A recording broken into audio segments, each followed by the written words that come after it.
آج ویو 360 میں پاکستان 2010 کے سیلاب سے سبق سیکھتا تو اس بار حالات مختلف ہوتے. انٹرنیشنل ریسکیو کمیٹی 2010 والے فلڈ میں 20 ملین پیپل افیکٹڈ ہوئے تھے اور ابھی 33 ملین ہیں. عالمی برادری کی سرد مہری. معاشی سرگرمیوں کو زندہ رکھنے کے لیے کابل کا اسلام آباد پر بڑھتا ہوا انحصار. دونوں حکومتوں نے ایک بات کہی تھی کہ ہم بارڈر بازار کھولیں گے. اور جانیں گے امریکن ڈریم کی تلاش میں نکلنے والے ایک شامی پناہ گزین کی کہانی. میں نے ہر روز کام کیا 15-16 گھنٹے.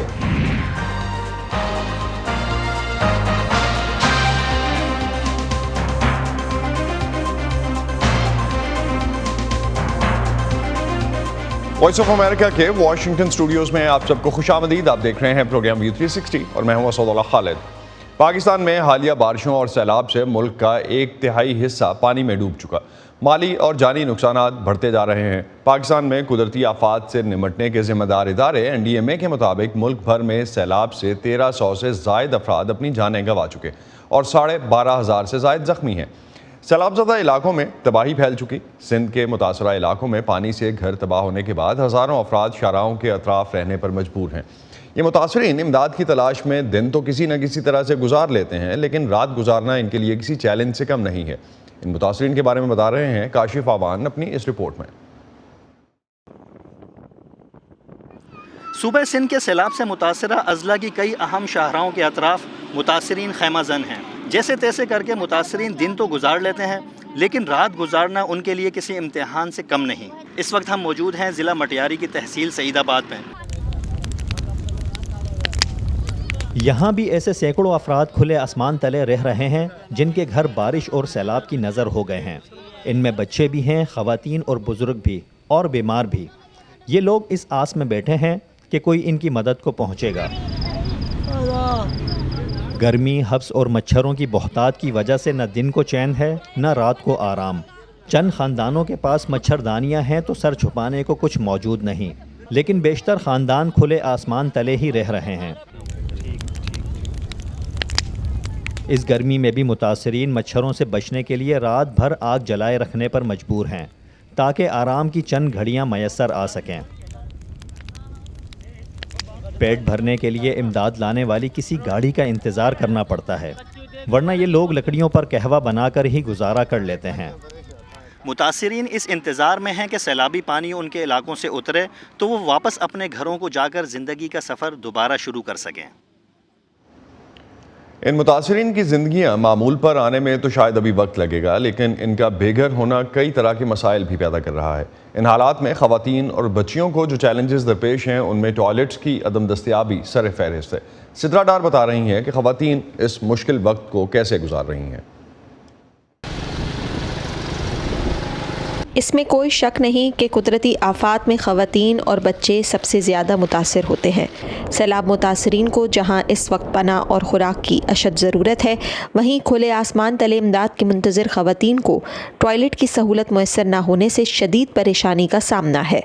حد نگاہ تک پھیلے پانی اور سڑک کنارے غیر مردوں کی موجودگی میں ان خواتین کا رفع حاجت کے لیے کہیں بھی جانا اب ایک آزمائش بن چکا ہے. ہمارے پاس باتھ روم بھی نہیں ہے، کہاں جائے؟ ہمیں باتھ روم دیے جائے تو بہت اچھا ہوگا. ہم لیڈیز ہے کہاں جائے؟ مرد تو باہر بیٹھ کے آ جائیں گے، ہم لیڈیز کہاں جائیں؟ بچے کہاں جائیں؟ لڑکیاں ہیں ہمارے ساتھ بہت نوجوان، کہاں جائیں؟ کہاں بٹھائیں ان کو؟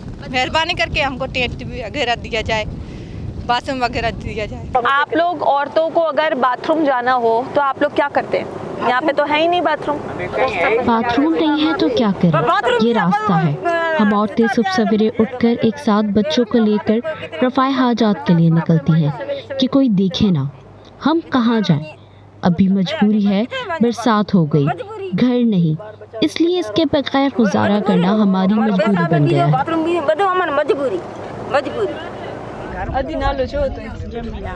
حفصہ قادر بلوچستان کے سیلاب زدہ علاقوں میں خواتین کو درپیش مسائل جاننے اور ان کی حفظان صحت سے متعلق اشیاء کی فراہمی کے لیے آفت زدہ علاقوں میں کام کر رہی ہیں.